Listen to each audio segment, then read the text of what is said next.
ഈശോ നമ്മുടെ പാപങ്ങൾക്ക് പരിഹാരമായി മരിച്ചു എന്ന് നമ്മൾ കണ്ടു. എന്നാൽ ആ കുരിശുമരണത്തോടു കൂടി ഈശോയുടെ ജീവിതം അവസാനിക്കുകയല്ല ചെയ്തത്. ഈശോ കുരിശുമരണത്തിന് ശേഷം ഉദ്ധാനം ചെയ്യപ്പെട്ടു. ഈശോ ഉയർത്തു എന്നതിന് എന്താണ് തെളിവുള്ളത്? ധാരാളം തെളിവുകളുണ്ട്. എങ്കിലും എനിക്ക് ഏറ്റവും ഇഷ്ടപ്പെട്ട 2 തെളിവുകളാണ് ഞാൻ ഇന്ന് നിങ്ങളുമായി പങ്കുവയ്ക്കുന്നത്.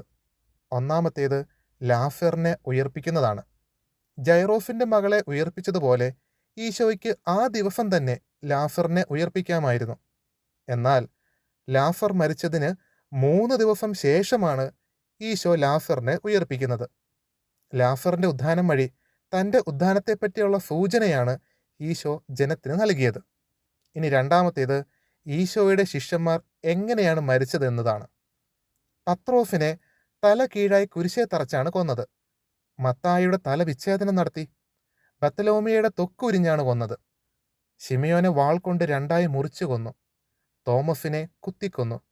യൂദാസിനെ മഴുകൊണ്ട് വെട്ടിക്കൊന്നു. ഇങ്ങനെ കൊടൂര പീഡനം അനുഭവിച്ചാണ് യേശുവിൻ്റെ ശിഷ്യന്മാർ കൊല്ലപ്പെട്ടത്. ഇവരെല്ലാം കൊല്ലപ്പെട്ടത് യേശു മരിച്ചുയർത്തെഴുന്നേറ്റ ദൈവമാണ് എന്ന് വിളിച്ചു പറഞ്ഞതിൻ്റെ പേരിലാണ്. ഇവരാരും യേശുവിനെ മരണത്തിൻ്റെ മുമ്പിൽ പോലും തള്ളിപ്പറയാൻ തയ്യാറായില്ല. കാരണം അവർ കണ്ടതാണ്, അവർ അനുഭവിച്ചതാണ് ഉത്ഥിതനായ യേശുവിനെ. ഈശോ മിശിഹായ്ക്ക് സ്തുതിയായിരിക്കട്ടെ.